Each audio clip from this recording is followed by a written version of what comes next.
Okay, you guys, we are at the Reptile building at the Fresno Chaffee Zoo. This building was made in 1979 and it was revolutionary. It was the first facility to have climate-controlled reptile individual habitats.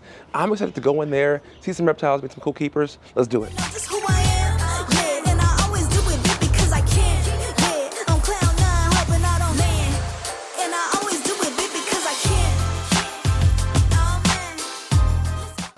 Hi, how are you doing? I'm doing well, how are you? I'm good. Who are you? My name's Alana. I am a zoological care specialist here at the Fresno Chaffee Zoo. I spend most of my day kind of taking care of the wonderful reptiles and amphibians and even insects that we have here in the building. Well, so we are in the reptile building. So what are you going to show me around? Like what is something that you're really proud of in this building?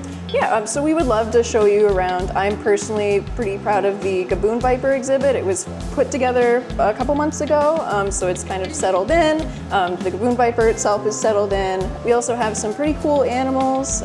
We've got some nice breeding projects that are going on, so we'll kind of delve into that. Awesome, let's go check it out. All right. They are the world's longest venomous reptile.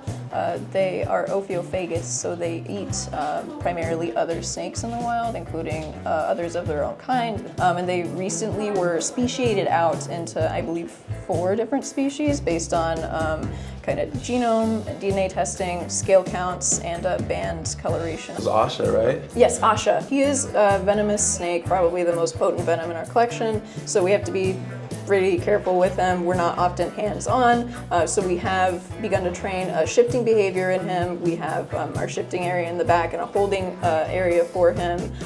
So we'll open the shift, we'll bang the door a couple of times, and that's become a cue so that he knows to shift over, and we will place all sorts of enrichment in the holding area to encourage him to continue the shifting behavior, and that's where we feed him. Now, what does enrichment look like for a snake? For a king cobra. For a king cobra, especially. Him especially, he's very sensitive to different smells. He's very curious, so I do a lot of olfactory enrichment.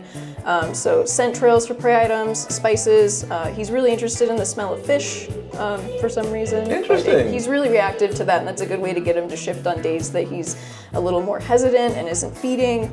I put lots of like climbing items in there for him. I'll swap out cork with some of our other animals, and we're currently having a piece of enrichment built that will like move air around in the enclosure. Do you see a certain level of intelligence? Oh yeah. Yes, no.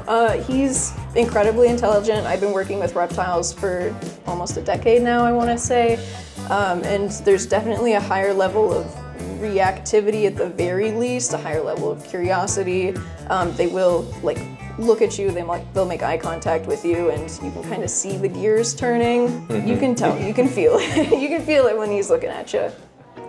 I love that. I've always loved Gaboon Vipers. They're just a sausage of a snake. Oh, and they're so lovely. They're so kind. Does the reptile team take care of like adding all the different fun items inside of the exhibit, like the leaves and the grasses, and you guys do all of that maintenance of that? This exhibit in particular, I tried to build to show different habitats that you might find Gaboon Vipers in.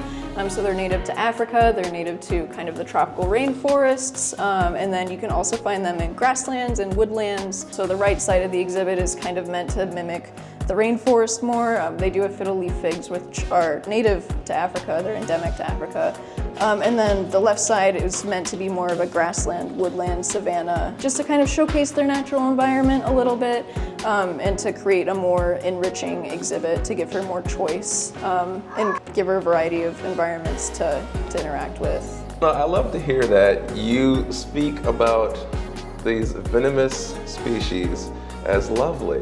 Oh yeah, I mean, I think they're just snakes. I mean, not everyone is fond of snakes, and it's, you know, kind of difficult to overcome that fear if someone has it, but they're just like other snakes. The more that I work with them, the more that you can kind of see the commonalities in their behavior, the ways that they interact with their environment, and the ways that they interact with like you or their food items, and they're just snakes. They're not out to get you. You know, they're not aggressive or you know, mean. They're just defensive. They're just out there trying to live their life and go undisturbed, you know. We are gonna see an extinct in the wild species of turtle, and I'm super pumped for it. Here we go. So this is conservation literally in action right here. This is it. This is what it looks like. So this is our Galapagos tortoise, Nobby. He is around 65 years old and he's been here since 1980.